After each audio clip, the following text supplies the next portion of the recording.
자, 영동고속도로를 타고 왔는데 군자 톨게이트 앞에서 사고가 났더라고요. 그 차가 화물차 2대하고 승용차 한 대가 추돌 사고 나가지고 차 굉장히 막혔어요. 막혀가지고 좀 늦었습니다. 자, 오늘 우리가 수업은 389페이지 조직 변동 파트에 관한 내용 수업으로 입문할 거예요. 자, 조직이론 끝자리에 해당되죠. 389페이지입니다. 일단은 조직과 환경과의 관계가 나오고 있는데, 자, 일단 여기서 출제에 나오는 것이 정해진 게 나옵니다. 그래서 그 형태를 좀 보고 정리를 하도록 하겠습니다. 자, 출제 포인트에 보시면 탐슨과 맥키니파 간 조직 간의 관계라고 나오죠. 여기서 우리가 용어 정의 하나 할 게 있어요. 적응적 흡수라고 하는 단어가 나옵니다. 그래서 그 형태가 출제에서 좀 거론되는 파트입니다. 자, 그럼 다시 300, 자, 그럼 그 밑에 환경에 관한 내용이 맨 앞에서 파트에서 나오고 있는데, 자, 50년대 이후부터는 조직은 환경과 끊임없이 상호작용을 토대로 생존에 필요한 각종 정보나 에너지를 서로 교환을 하고 있습니다. 그래서 이렇게 환경을 고려하고 있는 것을 보통 우리는 개방체제라고 얘기하고, 이때부터 이제 환경에 대한 본격적 연구가 이제 가속화돼요. 그래서 여러 학자들이 다양한 형태의 환경을 제시해놓고 있는데, 그 일본의 환경 유형은 여러분들 출제 논점이 없어요. 보지 마세요. 이건 안 나오니까 그 다음 페이지 보시고, 대신 조직 간의 관계에 관한 내용이 그 다음 페이지에 나오고 있을 거예요. 조직 간의 관계를 얘기할 때는 A란 조직으로 볼 때 B란 조직을 얘기할 때는 조직의 경계 바깥에 있기 때문에 환경이라 할 수 있겠지. 그렇죠? 삼성을 A라고 할 때 현대는 B가 돼야 되겠죠. 그럼 삼성과 현대, 삼성으로 볼 때 현대는 환경에 들어가죠. 그래서 지금 얘기한 조직 간의 관계도 조직과 환경과의 관계의 내용에다가 대응해서 정리해 놓고 있습니다. 탐슨과 맥키니 파악한 5가지 형태가 쭉 나오고 있어요. 자, 근데 이 형태에서 뭐 경쟁, 협상, 연합 그런 건 출제 논점이 없고 꼭 가져갈 게 하나가 바로 쌍가로 4번입니다. 그거 하나 별표. 자, 쌍가로 4번에 적응적 흡수란 단어가 나왔는데, 이 적응적 흡수는 영어로도 외워둬야 돼. 콥테이션이라고 나오죠. 이 콥테이션을 번역할 때는 옆에 포영, 포섭, 회유라고도 번역을 합니다. 이걸 달리 얘기할 때는 호선이라고도 번역을 해. 환경과 교호하면서 상호작용하면서 꼭 필요한 사람을 선택한다, 그런 말이거든요. 그래서 호선이라고 번역하는 사람이 있어요. 대구에 있는 경북대학교에 누군데 그 사람이 출제위원 들어가가지고 본인 책에서 나오고 있는 호선으로 출제위원을 낸 적이 있어요. 근데 여러분들 하나 이야기, 요거는 영어로 단어를 외워야 돼. 콥테이션, 영어로 단어를 좀 외워야 돼. 영어로 외우더라. 대전 문제에서는 여러분들 콥테이션 해가지고 한글로도 출제 한번 나온 적이 있어요. 한글로도 콥테이션이라는 얘기. 자, 그럼 나온 거 보자. 조직의 안정이나 존속에 대한 위협을 제거하기에, 자, 밑줄 쳐놓으세요. 외부의 환경적 요소를 조직의 결정기관이나 지도층에서 영입하는 것을 얘기합니다. 그래서 여기 보시면은 제야 인사라든가 기타 인물을 특정 정당에서 영입하는 경우가 있어요, 여러분들. 여러분 스카우트 알죠? 헤드헌팅. A란 기업에서 B란 기업의 우수한 인재를 영입하는 경우도 있어. 있죠. 이거 몽땅 다 정적 흡수에 들어가는 거예요. 그래서 정적 흡수 자체는 개념 정의하는 게 몇 번씩 출제해 나왔기 때문에 내용 정리해서 가져갈 거야. 됐습니까? 그렇게 하나 좀 정리해서 가져가세요. 정적 흡수 하나만 좀 가져가시고. 자, 그리고 이제 하나 더 정리할게. 옆 페이지 보자. 391페이지에 환경의 불확실성에 대한 조직의 대응 방안이 나와. 한 장을 넘겨보세요. 자, 2가지 형태의 방안이 나올 거예요. 하나는 이제 적극적 방안이 나왔고, 또 하나 소극적 방안, 2가지 형태로 보통 나눠서 얘기하는데, 자, 적극적 방안 자체를 대표하는 것들 2가지 형태가 나오고 있다. 자, 그 하나를 얘기할 땐 여러분들 가장 이상적인 방법 나왔고, 그 밑에 상당히 복잡한 경우 나왔는데, 이 적극적인 방안 자체를 얘기할 때는, 여기 보자. 불확실한 것을 확실하게 만들어주는 게 적극이야. 여기 보자. 불확실성을 확실하게 만들어주는 거야. 불확실한 환경을 확실하게 만들어주는 거야. 이게 적극이야. 소극을 얘기할 때는 적어보자. 불확실성이 주어지는 것으로 보고 이에 대해 대처하는 걸 얘기합니다. 불확실한 것을 확실하게 할 수가 없어. 그래서 그냥 불확실한 것은 주어질 수밖에 없다. 그래서 이에 대해서 대처하는 방안. 이게 바로 소극적인 방안이에요. 자, 그럼 이제 적극적인 방안에서 다른 거 보지 마시고 맨 앞에 모형 이론의 개발에다가 밑줄. 자, 지금 얘기할 모형이나 이론의 개발을 얘기할 때는 화살표 수학적 공식이라고 적어로 쉽게 얘기하면은 수학적 공식 자체를 만들어내는 걸 얘기합니다. 자, 그리고 수학적 공식을 만들어냈다. 그럼 공식에 대입시키면 미지수 x라고 하는 불확실성이 완벽한 답으로서 확실하게 밖에 안 바뀌어. 바뀌잖아요, 여러분들. 자, 여기 보자. 2x-4는 제로다. 1차 방정식이 아니야. 그럼 이걸 여러분들 1차 방정식 공식에 대입시키면 x의 값은 얼마가 나와? 2가 나오죠. 그러면 x라고 하는 미지수 불확실성을 2라고 하는 확실한 것으로 바꿔서 안 바꿨어? 바꿨죠. 그래서 불확실한 것을 확실하게 만들어주는 거야. 됐어요? 그게 가장 이상적인 방법에서 모형의 개발 하나만 정의하시면 되겠고, 자, 소극적인 방안 자체를 얘기할 때는 불확실한 것 자체는 확실하게 만들 수가 없다. 그냥 이에 대해서 대응할 수밖에 없는 걸 얘기합니다. 자, 북한 자체가 여러분들 좀 남한 쪽으로 도발할 가능성이 굉장히 커. 근데 어떤 식으로 도발할지는 모르는 게야. 언제 도발할지도 모르는 게야. 그럼 사전에 여러분들 예방을 해야 되나 해야 돼. 사전에 예방을 해야 되겠지. 이런 것들이 지금 얘기하는 소극적인 방안을 얘기하는 거예요. 그래서 다른 거 보지 마시고 이제 보수적 방법이 출제해 나왔었어요. 자, 보수적인 방법은 최악의 결과를 전제로 하여 최선의 대안을 선택하는 기법이라고 나오죠. 자, 이거 여러분들 나오신 분들 가운데 뭐 최근에 등수하신 분들 이걸 아직 안 배웠을 게야. 나중에 기획이론 파트에서 게임 기법에서 맥시민 기법이라는 것을 학습을 해. 알았습니까? 그때 자세히 말씀드리겠습니다. 다시 보자. 최악의 경우를 전제로 최선의 대안을 선택하는 방법을 얘기합니다. 자, 무슨 말인가 보자. 선생님 보자. 우리 셋이 고속을 쳐. 나는 도저히 여러분들 나올 상황이 아니야. 내가 이길 상황이 아니야, 여러분들. 근데 지금 선생님이 두 개의 피가 있어. 하나는 똥쌍피가 있고 구마피가 있어. 근데 똥쌍피를 하면 이 친구가 날 것 같아. 구마피를 내면 이 친구가 날 것 같아. 근데 똥상피를 내면 이 친구가 나는데 가장 최고로 많이 나. 그럼 이 친구가 가장 최고로 많이 나는 것도 나한테 최악이 아니야. 최악이죠. 그 최고라는 게 54점이야. 구마피는 이 친구가 정성을 나. 근데 최고로 많은 게 24점이야. 그럼 최악 두 가지를 비교해서 그나마 나온 것은 이쪽에 똥상피야, 구마피야. 구마피를 대안 선택하는 거. 이게 지금 이게 맥심 기법이에요. 알았습니까? 나중에 배울 거예요, 여러분들. 그래서 일단 맥시민 기법이라는 것을 좀 정리해서 가지고 가시고 보수적인 방법이다. 이렇게 정리. 보수적인 방법. 여러분 낙관적이고 낙천적인 사람이 있고 여러분들 좀 비관적이고 현실에 안 졸려고 하는 사람이 있어. 어느 사람들이 좀 진보적인 성향이야. 낙관적인 사람이야, 현실에 안 좋아하고 비관적인 사람이야. 낙관적인 사람. 그래서 이건 여러분들 비관적인 사람이야. 최악의 경우를 전제로 하니까 나는 안 날 것 같으니까 나에 대해서 비관하는 거 아니야. 그래서 이 기법 자체를 얘기할 때는 맥시민 기법, 보수적인 방법이라고 얘기합니다. 자, 위험 상황 자체를 얘기할 땐 여러분들 거기 이제 이번에 민감도 분석 나온 거 있죠? 체킹. 자, 민감도 분석은 화살표 놓고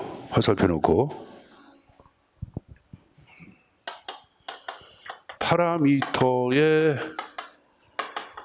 값을 달리할 때 이 결과의 예민성 여부를 측정하는 걸 얘기해요. 자, 파라미터 값을 달리할 때의 결과의 예민성을 측정하는 방법. 이게 지금 민감도 분석인데, 자, 예를 들어서 여러분들, 자, 여기 보자. 여기 A란 여학생이 있어. 근데 이 학생이 좋아하는 남자 상이, 자, 일단은 키가 180. 두 번째, 그리고 근육질의 남자. 세 번째, 돈이 많은 남자. 그 다음에 네 번째, 뭘까요, 여러분들? 얼굴이 장동건처럼 생겨야 돼. 이게 얘가 좋아하는 남자야. 자, 근데 이 네 가지 조건 가운데 근육질의 몸 자체를 여러분들 일반적인 몸으로 바꿔버렸어. 그래도 지금 얘기한 이 여학생이 지금 이 남자를 계속 만나면은 근육질은 이 여자가 남자를 선택할 때 여러분들 중요한 변수가 돼, 안 돼? 안 되겠지. 근데 돈 많은 남자를 돈 없는 남자로 바꿔버렸어. 그러니까 다음날부터 안 만나. 그러면 도는 이 여자가 이 남자를 선택할 때 아주 민감한 변수에 들어가 안 들어가? 들어가죠. 이 바로 민감도 분석이에요. 알았어요? 이런 것도 이제 파라미터의 값을 얘기해요. 파라미터의 값 자체를 원래의 값을 다른 값을 대체할 때 여러분들 결과의 예민성 자체를 갖고 예측하는 기법들, 그걸 민감도 분석이라고 얘기합니다. 자, 오늘 자 파라미터의 값을 달리할 때의 결과의 예민성 이렇게 적어보세요. 그걸 민감도 분석이라고 얘기합니다. 민감도 분석. 민감도 분석. 자, 출제는 아직까지 안 나왔지만 내가 볼 때는 출제하면 난 내가 출제 이론이라고 한번 내고 싶어. 그 민감도 분석을. 그러니까 좀 개념을 좀 가져가서 정리해두는 게 안전하겠고. 다음 세 번째 악조건 가정 분석 나온 거 보자. 현재까지의 분석 결과를 토대로 다시 예측하되 우수한 대안에 대해서는 밑줄, 우수한 대안 최악, 나머지 대안은 최선의 상태를 가정하여 대안의 결과를 분석하는 걸 얘기하는데, 자 여기 보자. 자, A란 여학생이 여러분들 여기 보자. 3명의 남자를 뭐 만난다고 가정해 보자. 이게 이제 누구냐면은 정우성이 있고, 그다음에 강호동이 있고, 나 요새 왜 학생 몰라서 뭐 적은 거야. 그리고 뭐 홍록기가 있다고 가정해 보자. 홍록기. 자, 근데 이게 제1 최선의 대안이야. 이게 2안이고 3안이야. 그러면 정우성에 대해서 최악의 경우를 하면 이제 정우성이 교통사고 나가지고 식물인간에 대해서 누워 있어. 결과가. 그리고 강호동하고 홍록기 자체는 최선의 상황. 강호동 자체가 얼굴을 대폭 수술을 해가지고 여러분들 장동건처럼 얼굴이 바뀌었고, 여러분들 홍록기도 바뀌었고, 여러분들 돈도 많아지고 막 그래서 가지고 보자. 그래도 이 여자가 식물인간이 된 정우성을 계속 사랑한다면은 이 남자를 사랑하는 것 자체는 우리가 여러분들 사랑한다고 예측할 수가 있어 없어? 있죠. 그러니까 최선의 대안의 결과에 대해서는 최악의 결과를, 나머지 대안은 최선의 결과를 설정해놓고 결과를 비교해도 이 남자가 좋을 경우 이 남자를 선택을 한다고 봐야 돼, 안 봐야 돼? 봐야 되겠죠? 이게 지금 얘기한 악조건 가정 분석이야. 됐습니까? 자, 분기점 분석 보지 마시고 민감도 분석, 악조건 가정 분석, 보수적인 방법까지 얘기했습니다.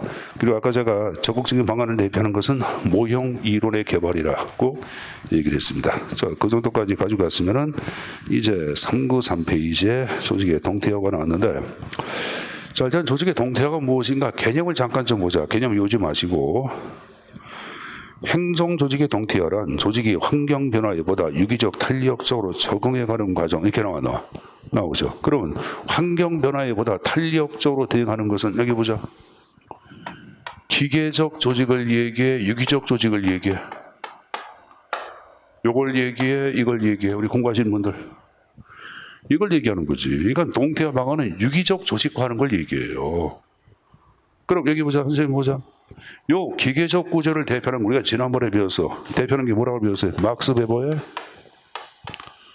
관료제라고 배웠어, 안 배웠어? 배웠잖아요, 여러분들. 기억나요? 그래서 그러면 이거를 여러분 달리 얘기할 때는 관료제의 동태화 방안이야. 적어놓으세요. 관료제의 동태화 방안과 동일. 관료제의 동태화 방안과 동일. 제가 관료제의 동태화 방안과 동일하다고 적어놓고, 그 다음에 적어놓으세요. 유기적 조직화. 이거로 유기적 조직화. 조직을 유기적 조직으로 바꿔주는 것들. 이게 지금 조직의 동태화 방안에 들어간다고 보시면 됩니다. 그래서 이건 별도로 볼 필요가 없어요. 자, 별도로 볼 필요 없다고 말씀드렸습니다. 자, 그리고 이제 쭉 넘어가서 이제 396페이지에 절 바꿔서 제3절에 조직 발전에 관한 내용이 나오고 있습니다. 자, 조직 발전을 영어로 OD라고 하죠, 여러분들. 여기 Organization Development에서 OD라고 얘기합니다. 자, 출제 포인트를 보시면 일단은 특징에서 별표가 2개 나왔죠. 특징 붙는 거. 그리고 감속 훈련이라는 게 나와요, 여러분들. 그것이 무엇인가. MBA 비교 나왔는데 MBA를 또 안 배웠으니까 뭐 나중에 기회 있으면 제가 말씀드리겠습니다. 자, 일단은 조직 발전 자체가 무엇인가. 자, 맨 앞에 개념 파트부터 정리를 하겠습니다. 일단은 조직 발전이라는 용어는 1947년도 컬트 레빈에 의하여 실험실 훈련인 게 탄생을 합니다. 이것에 의하여 조직 발전이라고 하는 기법이 탄생을 했고, 60년대 일반 기업체에서 실험실 훈련을 중심으로 하는 각종 조직 발전 기법 자체가 현실적으로 사용이 돼. 그리고 80년대 들어와서 행정 분야, 정부 분야에서도 조직발전기법을 광범위하게 활용을 하고 있습니다. 특히 여러분들 그 교육훈련기법, 그러니까 여러분들 맨 처음에 공직에 들어가면 적응훈련이라는 게 있어요. 신규 채용자 훈련이 되거든. 그 신규 채용자 훈련 때는 조직발전기법을 99% 사용을 하고 있습니다. 자, 그럼 조직발전이란 무엇인가 해서 이제 개념을 좀 보겠는데, 자, 일단은 1번 나온 거 보자. 조직의 건전성과 효과성을 제고하기 위하여. 무슨 말이야? 건전성 제고란 말은 건전한 가치관, 태도, 지금 얘기하는 식으로 인간관계 그런 걸 얘기하는 거예요. 효과성은 뭐야? 목표를 달성하기 위하여 그런 말이에요, 여러분들. 자, 그러면 일단은 조직발전의 목적이 나왔죠. 목적 1번이야. 바로 뭐야? 조직의 건전성과 효과성을 제고함을 목적으로 한다. 일단 여러분들 인식을 해주셔야 돼. 여러분 인지구제다 일단 하나 개념 정의할 때 키워드 효과성과 건전성 제고가 들어가는구나. 자, 난 두 번째 행태론적 기법이란 말이 나오죠. 이 행태론적 기법을 달리 얘기할 때는 행태과학이라고 얘기합니다. 근데 여러분 혼동을 많이 하는 게 여기 보자. 행정 현상의 접근 방법 가운데 행태론적 접근 배웠어 안 배웠어? 배웠죠. 그 행태론 접근을 얘기하는 것이 아니라 인간의 행태를 연구한 것은 50년대의 심리학이라 사회학이라 행정학 이란 분야에서 행동과학이라는 게 등장해. 그래 행동과학을 연구하는데 행동과학은 인간의 행동, 가치관, 태도를 건전하게 바꿔주는 여러분들 방법 뭐가 있는지를 연구한 학문적 분야를 얘기해. 그러니까 인간의 가치관, 태도, 행태를 좀 건전하게 바꿀 수 있는 그러한 연구하는 것을 분야, 그런 것을 바꾸기 위해서 연구하는 분야, 그걸 행동과학이라고도 얘기하고 행태과학이라고도 얘기하고 여기서 사용되는 기법을 행태론적 기법이라고 얘기하는 거예요. 그러니까 행태론적 접근 방법하고 좀 다른 거예요, 여러분들. 알았습니까? 그래서 일단은 거기다가 행태론적 기법에다가 밑줄 쳐놓고 화살표 행동과학이라고 적어놓자. 행동과학. 자, 그리고 이제 세 번째 나온 게 또 키워드가 계획적으로라는 말이 나왔어요. 자, 여러분 조직 발전에서 발전이란 단어를 잠깐 좀 보자. 그 영어로 발전이란 단어가 뭐로 나왔어요? 이걸로 나왔지? 내가 발전의 의미는 한 10가지 정도를 얘기했는데, 자, 여기서 발전을 다른 말로 개발이라고도 번역을 했다. 그럼 이때 개발은 자연적인 변화야, 인위적, 계획적 변화야. 자, 여러분 교재 잠깐 좀 보자. 어딜 보냐 하면은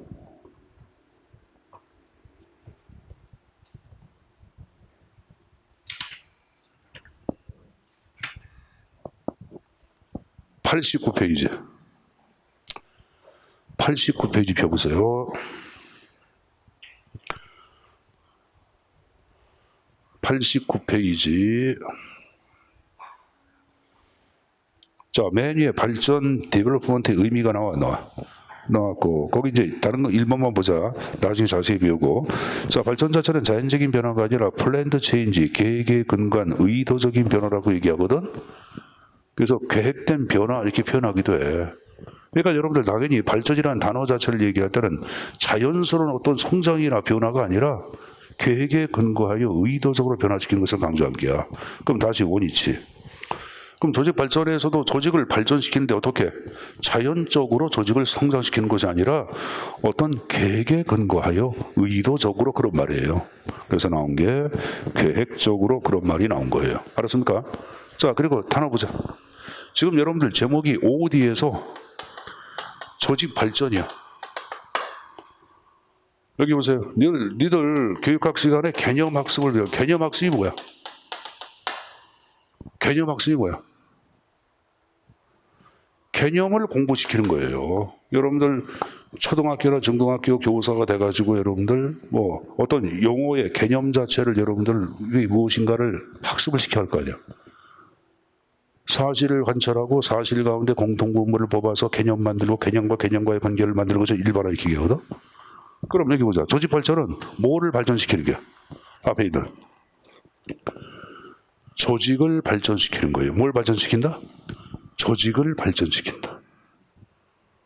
조직 발전이야. 그럼 대상이 조직 전체를 대상으로 한 거지, 조직 안에 있는 한 개인의 어떤 가치관 그게 아니라 조직 전체를 대상으로 한다, 그 표현이에요. 그래서 나온 게 조직 전체에 걸쳐서 그런 말이 나온 거예요. 5번 나온 거 봐. 구성원의 가치관, 태도, 인간관계의 개선. 됐습니까?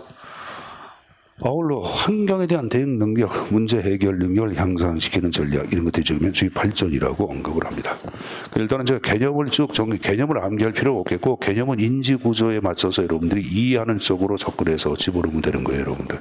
알았습니까? 알았죠? 막 외울 필요는 없다 그랬어요. 자, 중요한 키워드 몇 가지만 가져가면 돼. 아, 궁극 목적은 조직의 건전성과 효과성 제고구나. 아, 두 번째, 행태론적 기법을 사용하는구나. 왜? 건전한 가치관, 태도, 인간관계를 변화시키기 위해서는. 세 번째, 자연적이 아니라 계획적으로 조직 전체에 걸쳐서 변화시키는구나. 그리고 인간의 가치관, 태도, 인간관계를 개선한다란다?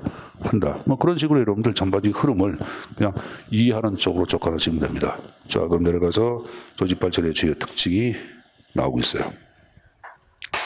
자, 특징 첫 번째로 한 거 보자. 조직 발전, 자연적인 변화가 아니라 뭐로 나왔어요? 의도적이고 계획된 변화 첫 번째 나왔죠. 자, 두 번째 나온 거. 아까 행태론적 기법, 행태과학, 행동과학을 전제로 한다란다. 그럼 행동과학과 관련된 전문적 담당자의 도움이 있어야 돼, 없어야 돼? 있어야 되겠지. 그래서 2번 나온 게 그때 전문적 담당자의 지력을 필요로 한다. 세 번째, 조직의 건전성과 효과성 제고를 목적으로 한다란다? 한다고 얘기했죠. 여러분들, 가치관, 태도, 인간관계를 개선하기 위해서는 조직의 구성원이 능동적, 자율적, 자발적으로 가치관, 태도를 바꿔야 합니다. 그죠? 그럼 이런 능동적 인간을 뭐라냐? Y 이론적 인간이라 그래요. 우리 수업 시간에 배웠어. 이 Y 이론적 인간의 반대말은 뭐라 그랬죠? 여러분 여기 보자. 여러분들 상대방 보고 마음에 안 들면 너 엄마 X야 이렇게 얘기하네. 하지. 그래서 이 Y의 반대말을 X 이론적 인간이라 그래. X는 현찮은 녀석이야. 알았습니까? Y는 괜찮은 녀석이고 구성원의 자율성과 참여를 중시하고 있다. 그 다음에 조직 전체를 대상으로 변화 발전시킨다. 그래서 전체를 대상으로 하는 것을 전체 체제론적인 접근이라고 얘기하는 거예요. 알았습니까? 전체 체제를 대상으로 여러분들 연구하고 있다. 변화시킨다. 그런 말이에요. 그럼 여러분들 문제는 항상 여기 보자. 행사학 문제는 말장난이라고 얘기했지. 전체 체제론적인 접근, 전체를 물어봤고 부분 체제론적인 접근으로 바꿀 수도 있어 없어? 있죠. 이걸 부분 체제론적인 접근 그럼 틀리겠지. 전체 체제론적인 접근이라고 할 수가 있다 없다? 있겠죠, 여러분들. 자, 6번 조직 발전은 경험적 자료에 바탕을 둔 진단적 접근이고 7번째 조직 발전은 그다음 뭐가 나와? 과정 지향이란 말이 나왔나? 그 과정 지향에다가 별표. 그건 이따가 말씀드릴 거예요. 지금은 무슨 말인지 모르겠 이따가 이해하면 이해할 거야. 8번에 과업 수행을 위한 어떤 지식이나 기능을 배우는 것이 아니라 미술 대인관계 잘하기 위해서 인간관계 개선하고 가치관 태도를 개선해서 대인관계 능력을 좀 만드는 걸 얘기해요. 대인관계 능력은 뭐예요, 여러분들? 야, 그 사람 보니까 사람 잘 새겨. 이런 사람들은 대인관계 능력이 뛰어나 안 뛰어나? 뛰어나잖아요, 여러분들. 그런 것들을 여러분들 우리가 배우기 위해서 만든 게 수직 발전에 해당되는 거예요. 조직이 발전되기 위해서는 개인의 목표하고 조직의 목표가 조화, 통합을 이루어야 되겠죠. 자, 그래서 자, 일단은 특징에 관한 내용들 뭐 그 정도 좀 정리해서 가져가시고, 자, 그럼 옆 페이지에 조직 발전의 과정이 나와. 과정을 먼저 보겠습니다. 과정을 잘 이해되면은 좀 전에 얘기한 특징 몇 가지 형태는 숙제에서 가져갈게요. 자, 첫 번째 나온 게 문제 인지란 말이 나오고 있어요. 자, 제가 약 300명에 해당되는 직원을 갖고 있는 기업체의 사장이야. 근데 요새 보니까 전체 조직 구성원의 모습이 뭔지 모르지만 좀 찌그러진 것 같고 좀 안 좋아. 그걸 내가 인지를 해. 그걸 문제를 인지한다고 얘기하는 거예요. 그 다음 어떡하냐? 여러분들 행태과학을 전담하고 있는 컨설팅 회사의 전화를 넣어. 특정 기업체 사장 아무개인데 우리 조직 좀 와서 진단해 주시오라고 얘기합니다. 그러면 거기는 전문가가 와서 사장 얘기를 듣고 전체 조직 구성원의 모습을 진단합니다. 요게 이제 지금 진단이 끝나고 난 다음에 와서 얘기하죠. 암만에 조직 발전하셔야겠습니다 해가지고 사장과 여러분들 협약을 체결해. 이걸 대상 진단의 기업. 아까 행태과학 전문가가 와가지고 전체 모습의 형태를 좀 여러분들 바라보고 진단한다 그랬죠. 그걸 대상 진단의 개입이라 그래. 진단은 두 가지가 있어요. 포괄적 진단이 있고 구체적인 진단이 있는데 지금 얘기한 대상 진단의 개입은 포괄적 진단을 얘기하는 거야. 그리고 사장하고 계약을 체결하는 것을 협약한다고 얘기하는 거예요.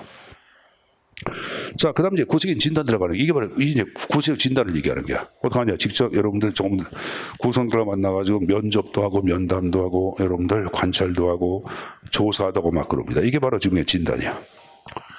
진단이 끝나고 난 다음에 어떤 식으로 조직 발전하겠다 계획을 수립을 하겠고 수립된 계획에 따라서 현실로 옮기는 것을 실천적 개입이라 그러고 그다음 평가하고 잘못된 점 개선 관리가 이루어져야 되겠죠.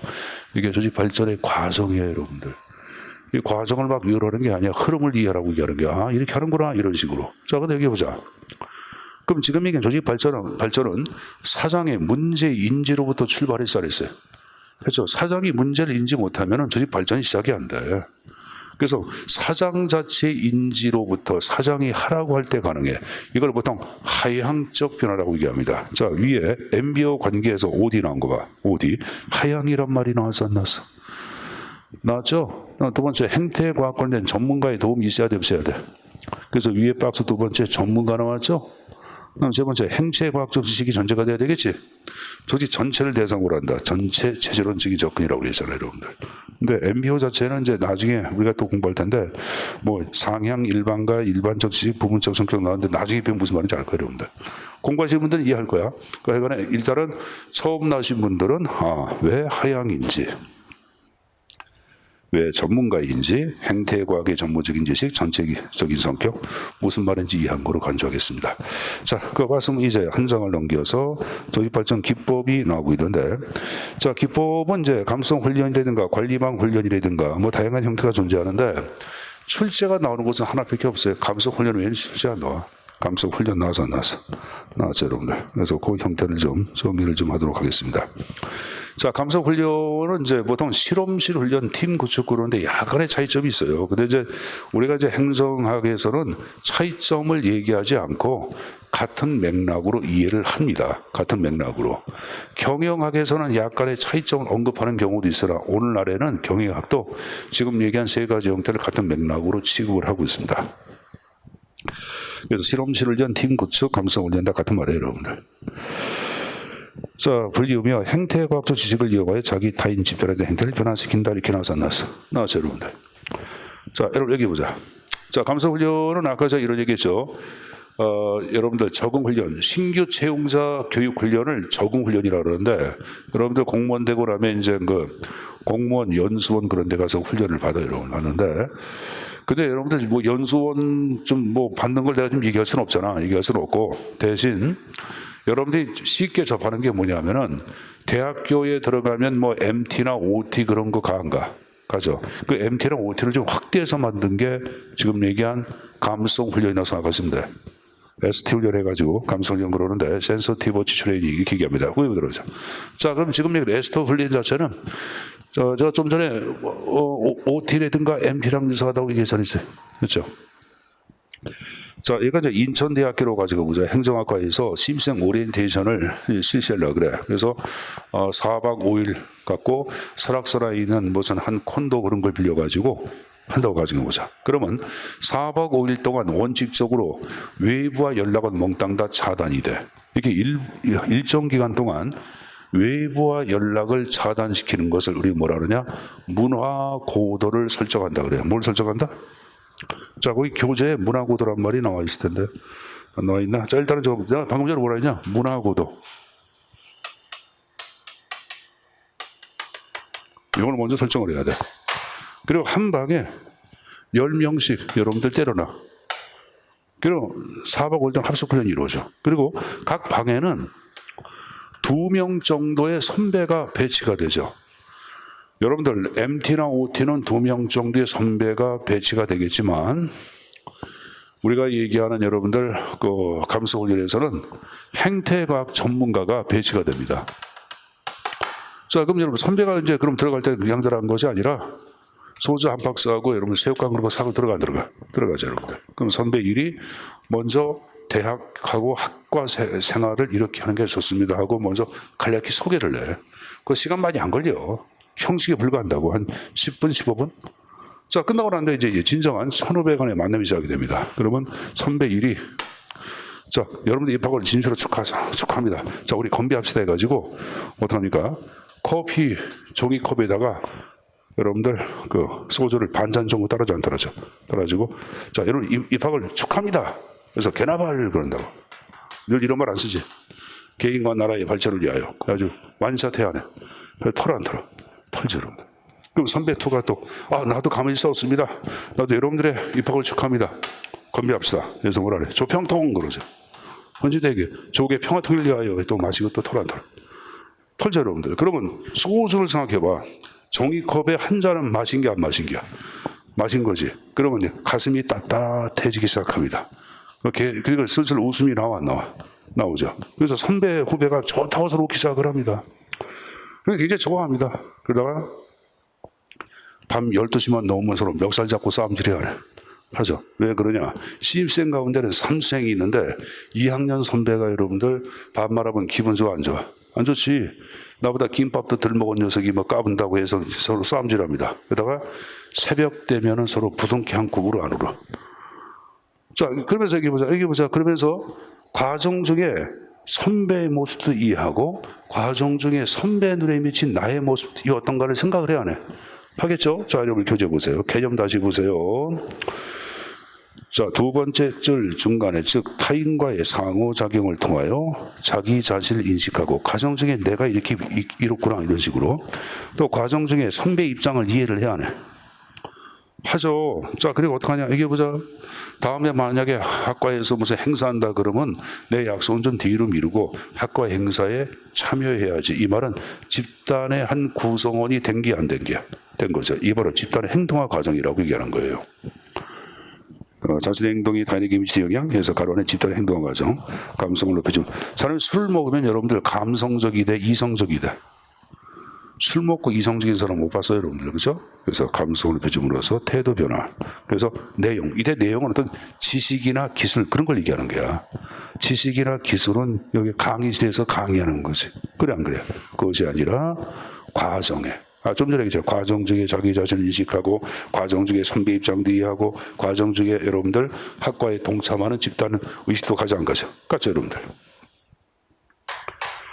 자, 특징 나온 거 보자. 기억본에.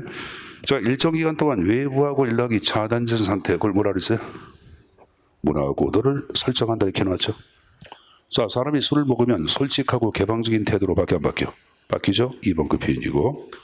세 번째, 타인에 대한 관심을 강조하고 가치관, 인간관계 개선을 강조합니다. 자, 개인보다는 집단에 대한 관심을 강조한다. 무슨 말인지 이해했습니까? 내가 속한 집단을 위해서 내 약속은 뒤로 좀 미뤄야지 얘기해서는 그런 걸 얘기하는 거예요. 비유본에 이성적인 사고가 아닌 감성의 순화. 뭐 술 먹을 때 사회자 필요 없습니다. 자, 이응번에 10명 내로 구성한다 그랬고, 그 다음에 훈련 기간은 여러분들, MT는 보통 3박 4일, 4박 5일이지만은 이건 2주에서 3주 정도 훈련이 이루어집니다. 그래서 2주, 3주 정도 훈련이 집중적으로 이루어지는 특징이 있습니다. 자, 장점 좀 전에 특징 관련되기 때문에 다시 한번 읽어보시면 되겠고, 자, 오른쪽에 단점 나온 거 몇 가지 한번 보자. 여러분들 수동적인 게 모두 다 성격이 내성적 수동적이야. 그러면 선배가 들어와서 여러분들 술 한잔 줘. 가만히 있어요. 절간 같아요. 배가 고파 안 고파. 배에서 꼬르륵 소리가 나. 그럼 어떻게 해요, 여러분들? 새우깡 끓여가지고 새우깡 먹어 안 먹어? 먹죠. 그럼 소리가 나왔나? 소리 나잖아. 쪽팔리잖아. 그럼 새우깡을 어떻게 해? 침으로 녹여 먹지. 자, 이간에 첫 번째, 수동적 교육에 익숙한 사람한테는 효과가 적겠죠. 10명 내로 훈련하는 거죠. 그러니까 뭐 30명, 40명을 한 방에 때려놓을 수는 없어요. 그래서 많은 수에 참여가 어렵고, 사실 여러분 2주, 3주의 훈련 갖고 성인들의 가치관 태도 변화되기 쉬워요. 어렵죠? 개인보다는 집단의 가치를 너무 지나치게 중시할 위험성이 있고, 여러분들 그 훈련 그 기간 중에만 잠깐 여러분들 뭐 가치관 태도가 변화되는 거지, 이 훈련의 효과가 장기간 지속 그거 보장할 수가 없습니다. 그래서 지금 얘기한 감사 훈련도 마찬가지야. 외울라 그러지 마시고 읽고 이해하는 쪽으로 접근. 알았습니까? 읽고 이해하는 쪽으로 접근하라고 말씀드렸습니다. 자, 그거 봤으면 됐습니다. 자, 그리고 다른 거 보지 마시고 401페이지 절 바꿔서 제4절에 조직 혁신 파트가 나오고 있는데 거기다 적어놓자. 행정개혁과 동일. 행정개혁.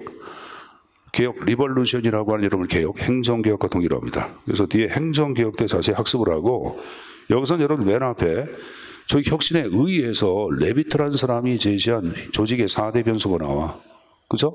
자, 그거 잠깐 좀 보자, 여러분. 그 개념만 잠깐 보자. 조직 내 네 가지의 변수를 밑에는 네 가지 형태. 이게 여러분들 1년 됐나? 2년 됐나? 출제에 나왔었지? 4대 변수를 올바로 묶인 거야. 군무원 문제라서 군무원 문제. 군무원. 아, 작년도에 나왔던 것 같다. 거기 과기 인구 전호세. 과기 인구. 과기 인구. 과학, 기, 기술, 인구, 인간 구조. 이 네 가지 변수 가운데 특정 변수의 변화를 도모하여 다른 변수의 변화를 도모하는 것을 조직 혁신이라고 얘기하는 거야. 그러니까 인간의 가치관 태도를 바꾸면은 조직 내부의 구조가 기술도 바뀌어 안 바뀌어? 바뀌죠. 나중에 여러분 행정개혁 때 거기 맨 밑에 와봐. 맨 밑에 끝에 와봐. 행정개혁에서 후술한다 그러면 나와. 나오죠. 그때 배우도록 하겠습니다. 알았습니까? 그 다음 페이지 보자. 자, 조직 진단은 좀 전에 조직 발전을 얘기할 때 진단 얘기해서 있어요. 그 진단을 얘기하는 거예요. 그래서 메뉴에 조직 진단이란 의도적인 조직 변화를 지도하기 위한, 즉 조직 발전을 하기 위한 전 단계. 그러니까 여러분들 발전하기 전에 진단해서 있어요. 했죠? 그걸 얘기하는 거예요. 조직 현황을 분석하여 문제점을 파악하는 과정. 조직 발전에서 가장 중요한 단계. 이 진단이 있어야지 문제점이 무엇인가를 알고 이를 해결하기 위해서 각종 기법을 등장을 시키겠죠, 여러분들. 자, 그렇게 개념만 이해두시고, 자, 쭉 내려가서 조직 진단을 토대로 이 항에 조직의 재구성이라는 게 나와 있을 거예요. 그래서 조직의 재구성을 대표하는 것을 자, 교재에 세 가지 형태 정도를 정해놓고 있습니다. 자, 그리고 하나가 리엔지니어링. 자, 옆 페이지 맨 밑에 벤치마킹. 그 다음 페이지 보세요, 여러분들.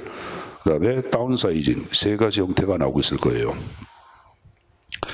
자, 리엔지니어링 자체를 얘기할 때는 아주 쉽게 얘기하면은 절차의 재공정화라고 얘기합니다. 거기 여러분들 동그라미 1번에 세 번째 줄 중간에 절차의 재공정화란 말이 나오죠, 여러분들. 그래서 고객을 위해서 각종 서비스를 제공하기 위해서는 절차가 너무 복잡하면은 시간도 대기 시간도 많이 걸려 안 걸려? 걸리잖아요, 여러분들. 그래서 절차를 좀 간소화해서 고객한테 좀 기쁨을 주자고 파악하는 거예요. 그래서 이 리엔지니어링 자체를 등장시킨 인물은 세 번째 줄에 보시면은 하머와 여러분들 참피라는 사람 나왔어. 하머랑 참피 자체가 비욘드 더 TKM 우리 비어서 안 비어서? 비었죠, 여러분들. 그래서 고객 지향적 관리 전략으로서 만든 것 리엔지니어링을 얘기합니다. 자, 그럼 우리 엔지니어링 자체를 얘기할 때는 제가 방금 전에 뭐라 그랬어요? 절차의 재공정화라고 얘기했습니다. 또 그래서 3번 나온 거 봐. 리엔지니어링은 핵심적인 절차와 지원 절차를 지며 조직 외부 고객인 소비자, 시민의 욕구를 충족하게 하는 활동이란 말 나왔고 리스트라처링 보지 마세요. 시험 보지 안 나오니까. 지금 그래서 리엔지니어링이 무엇인가 개념만 좀 이해해서 가져가실 필요가 있습니다. 개념만 이해해 두세요. 그리고 요 관련된 내용 가운데 우리가 또 배울 것은 나중에 또 배워. 지금은 고객 지향의 절차에 재해 간소화하거나 이렇게만 정리. 알았습니까? 고객 지향의 절차에 재해 간소화 이렇게만 배워두시고 다른 것들은 나중에 또 배울 기회가 있을 겁니다. 업무 처리 재설계라는 게 있어요, 여러분들. 그건 나중에 또 BPR 그러는데 에휴, 나온 김에 보자. 여기 보세요.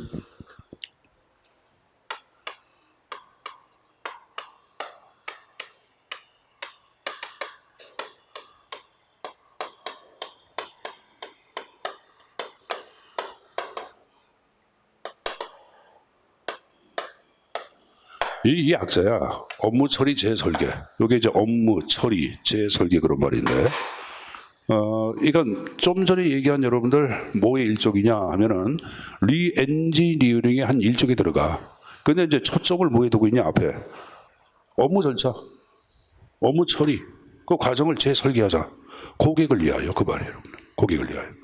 그럼 고객을 위하여 업무 처리의 제 설계를 위해서 등장시킨 조직의 형태가 바로 뭐냐면은 프로세스형 조직을 만들어내. 프로세스형 조직이야, 명칭이. 그래서 그대로 번역할 때는 흐름별 조직이라고 얘기합니다. 뭐라 한다? 흐름별 조직. 자, 여러분들 이 흐름별 조직에 이걸 제가 방금 전에 뭐라 했어요? 흐름별 조직이라 했어요. 요 반대말을 뭐라 하냐면 기능별 조직이라 그래요. 무슨 조직? 기능별 조직. 그래서 일반적인 조직의 형태는 대부분 기능별 조직이야. 자, 예를 들어서 은행 같은 경우에 보자. 은행 같은 경우에는 요거 이제 기능별 조직을 기능의 직렬. 이걸 기능의 직렬이라고 그러거든.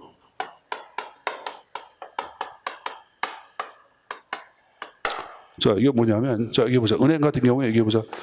그러면 여기 이제 예금계, 뭐 대출계, 뭐 증권계, 공과금 처리계, 이런 게 있어, 없어? 있죠. 그럼 선생님이 가서 4개를 다 골라 그래. 그럼 여러분들 예금계 번호표 띄어 안 띄어? 띄어서 여기서 한 30분 기다렸다가 예금 처리 안 해. 하죠? 또 번호표 띄어서 기다렸다가 이거 하고 이거 해.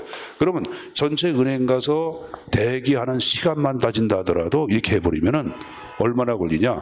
1시간 반 정도 걸려요. 그리고 뭐 처리하고 그러면 여러분들 2시간이 넘게 걸려요. 현대에서 가장 중시하는 가치를 얘기할 때는 시간을 돈과 비유하죠. 시간적 가치를 엄청나게 중시하잖아. 그래서 이런 조직은 여러분들 고객을 위한 조직이 아니에요. 이건 철저하게 공급자 중심이지. 그래서 번호표 떼어가지고 여러분들 예금을 담당하는 애는 여기 딱 앉아가지고 은행원은 줄 세워놓고 지인만 처리해본 거 아니에요, 여러분들. 그러니까 지금 얘기한 은행원은 편해, 안 편해? 편하죠. 봐봐. 은행원 같은 경우는 여러분들 근무하는 시간이 뻔해요, 여러분들. 아침에 9시부터 해가지고 4시 반까지 근무하는 게야. 그럼 여기에서 고객이 1000명이건 10,000명이건 상관없어. 왜? 그 시간 내에 업무 처리하고는 가면 돼. 그럼 여러분들 줄 서놓고 난 다음에 천천히 합니다. 가서 보세요. 천천히 하죠, 여러분들. 선생님같이 성격이 급한 사람들은 은행 못 다녀요, 여러분들.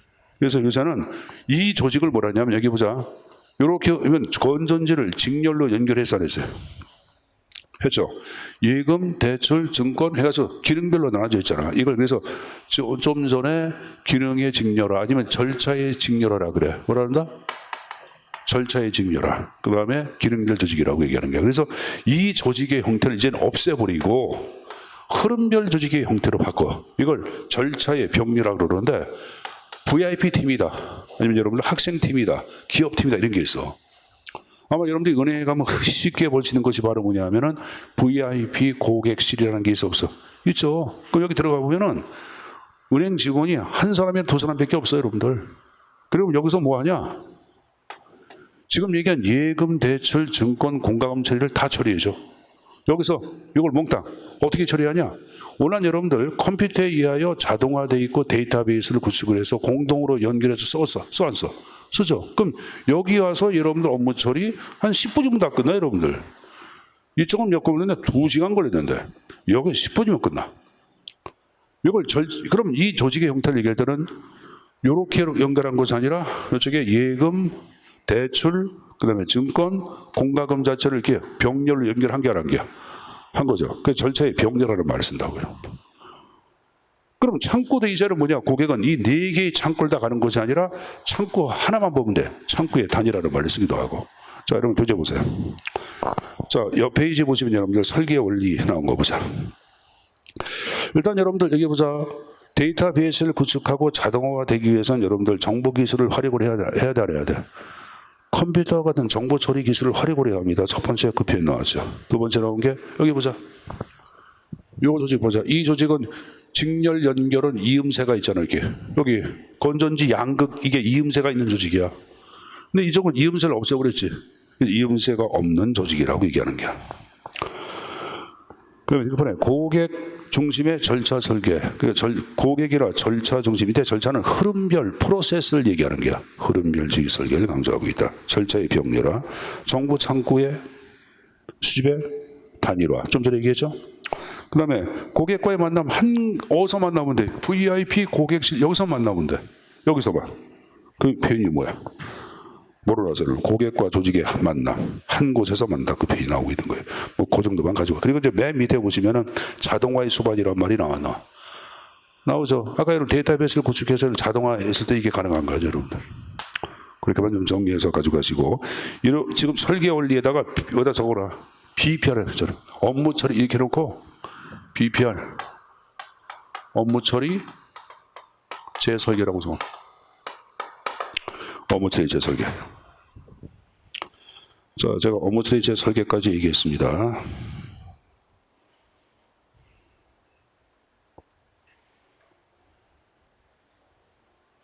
자, 그럼 여기 선생님 보세요.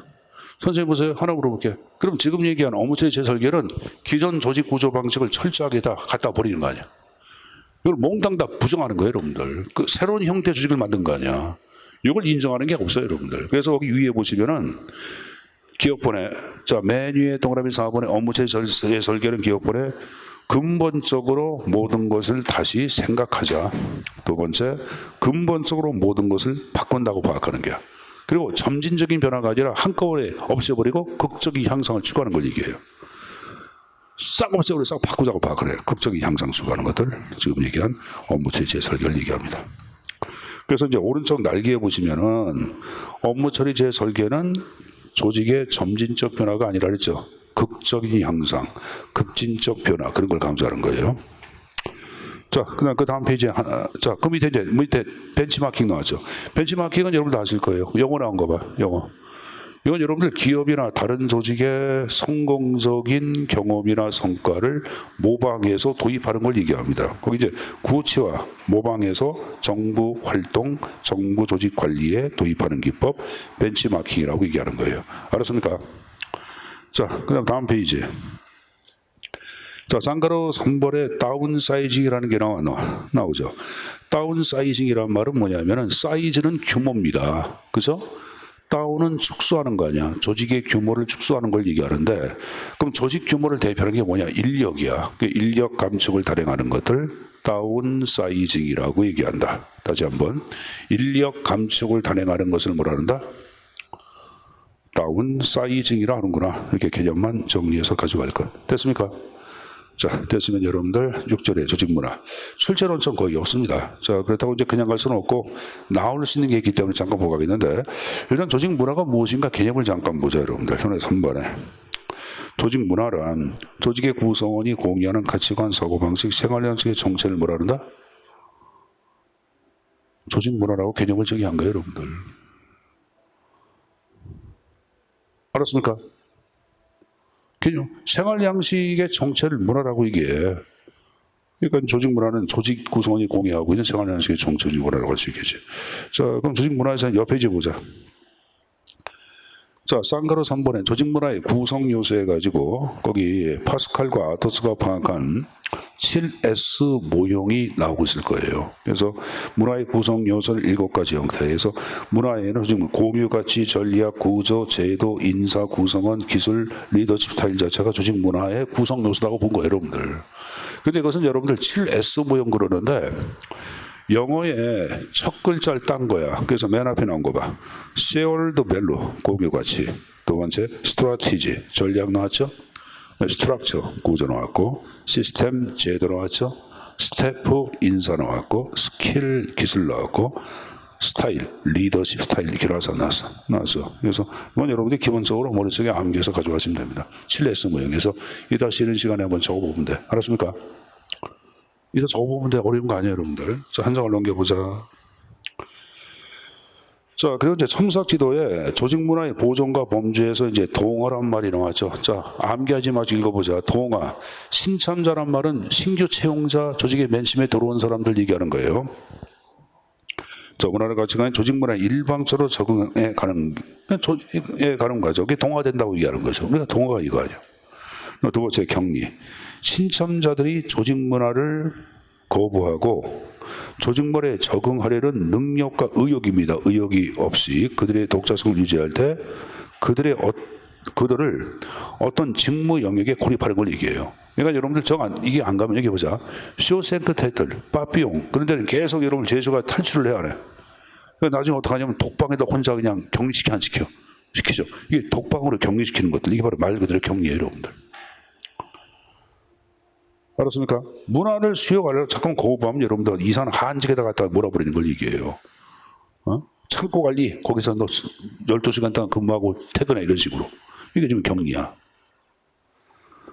자, 탈문화와 조직의 문화나 구성원의 개인 문화가 다 같이 구성원의 행태를 지배하는 영향력을 잃어버렸을 때 탈문화. 다오나 쌍방향적 학습은 조직도 개인의 갖고 있는 가치관 태도를 여러분들 흡수하고 개인도 조직의 문화 자체를 흡수하고, 그럼 이건 이제 다오나라고 얘기하는 거예요. 이게 쌍방향적 학습과 적응의 과정이란 말을 쓰는 거죠. 그래서 그렇게 내용 정리해서 가져가십시오. 자, 배운 거 잠깐 좀 정리해보자, 여러분들. 페이지 396페이지 펴보세요. 자, 일단 조직 발전의 특징을 좀 가져가야 되겠죠. 1번에 자연적인 변화야, 계획된 변화야. 계획된 변화. 2번에 행태과학의 전문가 필요하다 그랬죠. 자, 3번 중요합니다. 공공목적 효과성과 건전성 제고라고 그랬고, 인간관 X야, Y야. Y죠. 부분체제야, 전체야. 전체 체제론적인 접근. 과정지향이야, 내용이야. 과정지향까지 얘기했어요. 자, 옆에 이제 MBO, OD 비교. OD만 보자. 상향이야, 하향이야. 하향. 전문가야, 개선이야. 전문가. 개선은 여러분 조직의 계층제 선에 있는 사람들 얘기해. 라인이라고 그러죠. 장관, 차관, 국장, 과장, 계장 그런 들 얘기하는데 그거 아니라고 여러분들. 행태과학 관련 전문적인 지식, 전책 성격까지 얘기했습니다. 자, 넘겨보자 여러분들. 자, 감수 훈련 자체의 특징을 좀 보자. 문화고도 설정, 솔직하고 개방적인 태도 중시하죠. 이성적 사고의 확립이야, 감성이 순화야. 이성적 사고의 확립이라고 얘기했어요, 여러분들. 자, 넘겨보자. 자, 페이지 401페이지.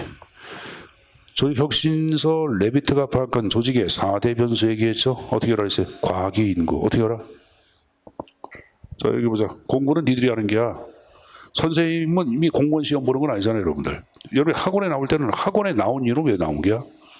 학원서 뭘 가져가서 공무원이 되기 위한 지식을 갖고 공무원이 되기 위한 거 아니야. 그럼 여러분 철저하게 학원 수업의 도구가 돼야죠, 여러분들이. 여기서 강연하는 선생님들은 뭐 우리 학원은 특히 선생님들이 구력이 길어. 그러니까 선생님 1991년도 1월부터 했으니까 노량진 91년도 1월부터 가기 전에 굉장히 오래됐잖아. 지금 2021년인가? 그럼 30년, 31년째 강의하고 있거든. 이거 뭐 짧은 시간이 아니야, 여러분들. 어느 분야에서 10년 하면 달인이라고 그러잖아. 선생님은 달인이 아니라 뭐야. 선생님 초인이래, 그럼. 웃자고 하는 얘기야. 그래서 선생님 그런 게 아니라 다른 분들도 여기서 이렇게 강의를 하고 계신 분들이 다 그래요, 여러분들. 그러면 이분들이 갖고 있는 선생님이 여러분들 보자. 빵집이라든가 그거 알아 몰라. 전혀 몰라요. 선생님 문외한이라고. 수영 어떡하냐? 몰라요, 여러분들. 문외한이라고. 근데 행정학 강의는 30년을 했으니까 이 분야는 전문가가 되겠죠, 여러분들. 그러면 30년 정도 강의하면서 어떤 식으로 시험 문제가 나올지 예측이 돼야 돼. 되죠, 여러분들. 그리고 출제 나온 계획이 뭔지 알기 때문에 여러분들한테 그런 식으로 전달해 주는 게 좋을 것 같아서 자꾸만 여러분들한테 연습시키는 거야. 수업 자체가 여러분들 맨 처음에 이제 도입이 이루어지고 전개가 이루어지고 그때 평가 이루어지는데 이 매 시험마다 평가하는 것을 할 수가 없잖아요. 그래서 평가 방법을 선생님이 쓰는 것은 바로 뭐냐? 문답법이야. 질문을 던지는 거 아니야. 여러분 배운 내용을. 그럼 여러분들 입으로 자꾸만 내세워야지 본인 것으로 가져가지 눈으로 자꾸만 보면 공부가 안 돼요. 그러니까 수업 시간에 말할 수 있는 기회를 주나 강의하면서. 그러니까 자꾸만 대답하는 연습을 하라고 여러분들. 알았습니까? 자, 제가 레비트가 파악한 조직의 4대 변수 어떻게 알아 했어요? 과기, 인구. 과는 뭐야? 과업. 기는 기술. 이는 인간. 구는 구조야. 이거 뭐야? 과업. 요거 기술. 요거 인간. 요거 구조. 요거 뭐야? 요거 뭐야? 요거 뭐야? 이거 외워야 합니다. 제가 여러분 작년도 기출문제라고 얘기했어요. 자, 그 다음에 넘겨서 조직 진단 파트의 하단에 리엔지니어링. 제가 절차의 재공정화 누굴 위하여? 고객을 위한 절차의 재공정화 얘기했고, 그 다음에 이를 대표하는 것 중에 하나가 업무 처리 재설계가 있다고 얘기했죠. 자, 업무 처리 재설계를 얘기할 땐 여러분들 점진적인 변화야, 급진적인 변화야. 급진적인 변화라고 얘기했어요, 여러분들. 자, 설계 원리를 보면은 이음새 있는 조직이야, 없는 조직이야? 없는 조직. 절차의 병렬화야, 직렬화야? 병렬화 얘기했죠. 정보 수입 창구의 다양화야 단일화야. 단일화. 이런 것들이 다 함정 파는 거예요. 이렇게 말을 바꿔서 헷갈리게 한다고요, 여러분들. 그래서 그런 걸 유의해서 가져가시고, 벤치마킹이 뭔지 알 테고, 다음 페이지에 다운사이징은 조직의 규모를 축소하는 것을 다운사이징. 됐습니까? 자, 그다음에 조직 문화 파트에서는 이 페이지에 파스칼과 아토스가 파악한 문화의 구성 요소 7가지가 있다. 근데 이게 사실 출제에 잘 안 나오거든. 근데 일단은 좀 가져가자, 배우니까. 그죠? 그래서 S, shared value. 공유 가치. 두 번째, 스트라티지, 전략. 세 번째, 스트럭처, 구조, 시스템, 제도, 스태프, 인사, 스킬, 스타일. 이 계산했어요. 그렇죠? 다음 페이지. 자, 그 다음에 이제 하단에 조직 문화의 보존해가지고 동화, 격리, 탈문화와 다원화까지 얘기했습니다. 자, 그래서 동화를 묻는 게 과거에 출제 한번 나왔었어. 그러니까 다른 것들도 나올 개연성은 있을 거예요. 그러니까 어려운 내용 아니니까 개념 읽고 이해해 주십시오. 자, 좀 쉬었다가 제 7절 파트 또 수업을 입문을 하도록 하겠습니다. 쉬었다 하자.